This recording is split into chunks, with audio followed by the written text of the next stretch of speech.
po, good morning. Ayan, update po tayo dito sa tatlong projects namin sa Phase 6, tatlong row house po ito. Since wala po kaming mag-ina, nasa hospital po kami, si Ray po muna ang nagbibideo. Ayan, nag-update po sa unit ni ma'am. So, after po ng mga nakaraang araw is nahukaya na namin siya. Then, nakuha na po namin yung saktong lalim na nakalagay po dun sa plan. So, nakapag-set up na rin po kami ng mga pamosting bakal. Then, binuhusan na rin po nila ng semento. Ayan. So, sabay-sabay na po siya. 3 units po yan. So, bali nag-add po kami ng column. Kasi medyo mahaba po yung likod ng back extension. So, bali 3 poste po ang nasa likod. Ayan po siya. So, nothing to worry naman na ganyan lang po yung ating poste kasi yun naman po yun nasa plan. Ayan po siya. So, bawat unit po may sarili siyang firewall. Ayan, may kanya-kanya po siyang pader. Mas yun po ang gusto ni ma'am. So, naglagay na rin po sila ng mga graba. At naglagay na rin po ng tie beam. Ayan po siya. So, after mabuhusan, lagyan ng graba, then nilatag yung tie beam. Ayan, yung pinakabiga sa ilalim. Ayan po. So, kahit row house lang po ito, hindi po natin pwedeng tipirin sa materyales. Sa bagay po sa amin naman po kasi is labor lang. Hiwalay ang labor sa materials po, yung pinakakontrata namin. So, pagdating po sa materyales, kung ano po talaga yung pinaka kailangan namin, gaano karami, ayun po yung hinihingi namin kay client. So, hindi ko naman sinasabing mahal yung kontrata sa amin. Wag po kayong magtiwala doon sa labor materials na pagdating sa materials is matitipid po yung unit nyo. Ayan. So, mas maganda rin po ang makuha yung gagawa sa unit nyo is taga-lumina lang din. At least malapit sa lumina. Kasi kung tagalabas po yan, mahihirapan po kayo. Baka sagot nyo pa yung pagkain, sagot nyo pa yung pamasahe, diba? So, pang second day na update po ni Ray, ayan. So, nakapaglatag na po sila ng CHB. Ang unang order po namin ng CHB is 450 pieces na ang size po niya is 4 o 4. Ayan. So, bali, inuna na po namin yung likod. 450, partial lang po yan. Hindi po kami pwede mag-order ng sobrang dami kasi baka rin po mabasag o madamage kung sobrang dami naman na po. So, at least, pa konti-konti, natatansya po namin kung ilan pa po yung mga i-add na namin. So, sa pinakakontrata naman po namin, alam naman po ni client kung paano yung pinaka-setup ng trabaho namin. So, ganun. Labor lang kami, hiwalay ang materyales. So, pagdating sa materyales, maglilista lang kami. Pwedeng ako ang bumili, pwedeng ako ang mag-order. Then, ipo-forward ko na lang kay ma'am o kay sir yung pinaka-resibo. Then, bahala na po siyang magbayad if GCash or bank transfer. Ayan po. So, para transparent lang tayo. Alam na yung resibo, siya na rin bahala magbayad, diba? So, ganun lang po sa amin. Then, mache-check nyo rin. Ang kagandahan din po dun is, mache-check nyo rin po kasi kung ano mga materialis yung mga pinag-order namin. Hello po, magandang hapon. Update po tayo dito sa unit ni ma'am. Sa Phase 6, 3 row house po ito na tabi-tabi. Ayan, pasensya na po at hindi tayo nakakapag-update gawa ng na hospital po yung aking anak.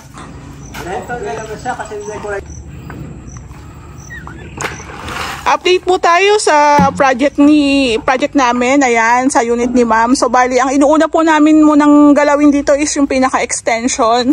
So, nung mga nakaraang itong 1 linggo is wala tayong update, picture-picture lang ni Ray. Kasi nga po, na-hospital po kasi yung aking anak, ganyan. So, bali, eto, makakapag-update tayo. Yung weather natin parang 50-50, parang uulan na hindi mo maintindihan. So, meron na pala tayo ditong inumpisang paghuhukay.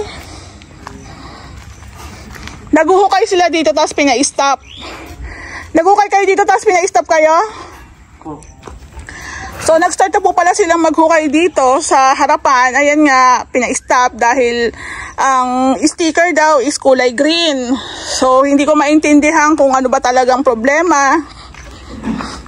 Nasabi niya namin to sa isang guard na naka-in-charge nakaraan. Kulay green kasi nga po, wala pong sticker na dilaw si Lumina. So, kung mapapansin nyo, ito po, nilagyan nila ng sulat sa taas na fence and extension permit. So, pinaista po silang maghukay dito. So, kung mapapanood to ng may-ari, ewan ko lang, baka magreklamo na talaga yun o baka bawiin niya na lang, diba? So, apala rin po yung ganito na parang kami lang ba yun nakikita nila? Bali, nung mga nakaraang araw po is wala kaming update na maayos gawa ng meron lang po akong inasikasong problema. Si Ray lang po ang nagpipicture. So, 3 unit po ito. May mga nagre-react, yung sa puting, yung sa poste, may permits po kami. At the same time, meron po itong plan na sinusundan. So, yung lalim ng hukay, may nakasunod po kami sa plan. Actually, ang pinaka-poste lang talaga nito is 1, 2, yun lang. Ito po, dinagdag po namin yung gitna.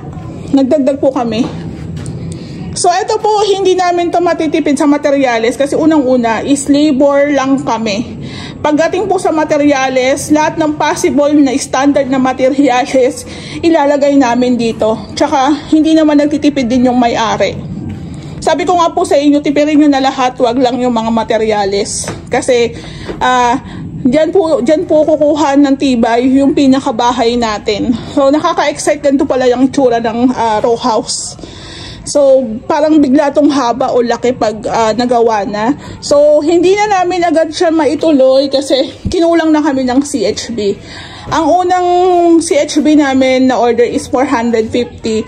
Actually, partial lang lang talaga yung kasi sobrang dadami po ang materyales sa labas, baka ma-damage din. Then, nabilang na rin po ni Ray kung ilan yung possible na maidadagdag dito, tsaka po dito sa kanyang bathroom. Ayan. So, yung loob, hindi po muna natin gagalawin kasi nga, tampakan ng materyales, tsaka yun nga, hukay, hakot, labas, matutumihan lang. So, silipin po natin dito sa pangalawa. Ayan.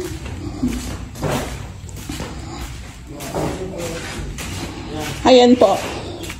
So, wala na tayong CHB. So, ito na po yung second unit. Andito ako kanina. Dito naman tayo. So, sabi ko kay Ray, lahat ng tubo na ilalagay dito is gawing 4. Malalaki. Malalaking tubo ang ilagay natin dito gamitin. So, natanggal na rin po pala nila yung lababo ni Lumina. Magkakaroon din tayo ng pagbabago pagdating po sa mga tubo. Kasi mag-iiba po ang pwesto ng ating kitchen. Ayan po. So, ang laki ang laki. Ang laki niya pag na-extend din talaga. So, yung pinaka-gutter natin, parang ano na to parang luma-luma na, kalawang-kalawang na. So, maglalagay tayo ng inside gutter na stainless. Stainless po. So, sa kwentada ni Ray, ilan pang CHB? 850 pa raw na CHB. Ayan, marami pa tayong semento. Tapos nagdadagdag din tayo ng bakal. So, yun po yung sinasabi ko sa inyo sa amin. Labor lang, hiwalay ang materyales. Magbabago po talaga yung pagdating sa materyales, partial lang. Hindi po kami nag-order talaga ng isang katutak. Lalo na kung susobra, diba? So, mas maganda yung ganito. Kaya, doon po sa mga nagpapagawa, dapat open kayo na ay, may additional na naman silang materyales. Ganun po kasi talaga yun. Ito po yung likod, pangatlong unit. Ayan. So, ito na po yung 450 na CHB. Tabi po. Ayan, o.